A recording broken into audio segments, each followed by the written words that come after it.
ఎన్నికలు వచ్చాయంటే చాలు రాజకీయ నాయకులకు ప్రజలు తెగ గుర్తుకు వస్తారు. ప్రజల ఓట్లను ఎలా పట్టాలా అని తెగ ఆలోచిస్తారు. సామ దాన భేద దండోపాయాలన్నింటినీ ప్రయోగిస్తారు.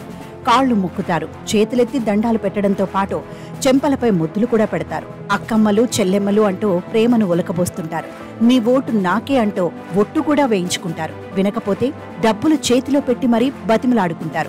కాదంటే మద్యాన్ని ఏర్లే పారిస్తారు. నింగిని నేలని కలిపే హామీలకైతే కొదువే ఉండదు. ఎన్నికలయ్యే వరకు ప్రజలే వారికి దేవుళ్ళు. ఆ తర్వాత పరిస్థితి ఏంటో ప్రత్యేకంగా చెప్పనక్కర్లేదు. అయితే ఓ రాజకీయ నాయకుడు మాత్రం వినూత్నంగా తన ఎన్నికల ప్రచారాన్ని చేస్తూ హల్చల్ చేస్తున్నాడు. ఇప్పటి వరకు మన దేశ ప్రజలు ఎన్నో రకాల రాజకీయ ప్రచారాల గురించి వినే ఉంటారు.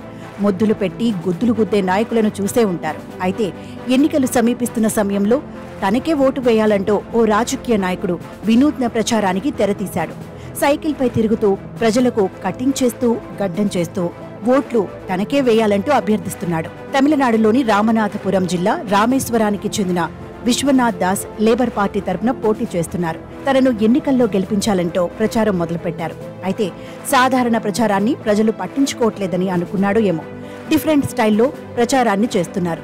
సైకిల్పై తిరుగుతూ క్షవరాలు చేస్తున్నారు. గడ్డాలు కటింగ్లు చేస్తూ ప్రజలను ఓట్లు అభ్యర్థిస్తూ ప్రజల దృష్టిని ఆకర్షిస్తున్నారు. వెళ్లేదారిలో సెలూన్ షాపులు కనిపిస్తే అక్కడికి వెళ్లి షేవింగ్ చేస్తున్నారు. తాను క్షవరం చేసిన వ్యక్తిని ఓటు వేయాలని అడుగుతున్నారు. ఊరు వాడా తిరుగుతూ ప్రచారం చేస్తున్నారు. తాను గెలిస్తే చేసే అభివృద్ధిపై కటింగ్ చేస్తూ వివరిస్తున్నారు. ప్రజలతో మమేకమయ్యేందుకే ఈ తరహా ప్రచారాన్ని ఎన్నుకున్నానని లేబర్ పార్టీ అభ్యర్థి విశ్వనాథ్ దాస్ చెబుతున్నారు. తాను రామనాథపురం పార్లమెంట్ అభ్యర్థిగా గెలిస్తే నియోజకవర్గాన్ని అన్ని విధాలా అభివృద్ధి చేస్తానని వివరిస్తున్నారు. ఈ వినూత్న ప్రచారం విశ్వనాథ్ దాస్ని గెలిపిస్తుందో లేదో మరికొంత కాలంలో తేలిపోనుంది.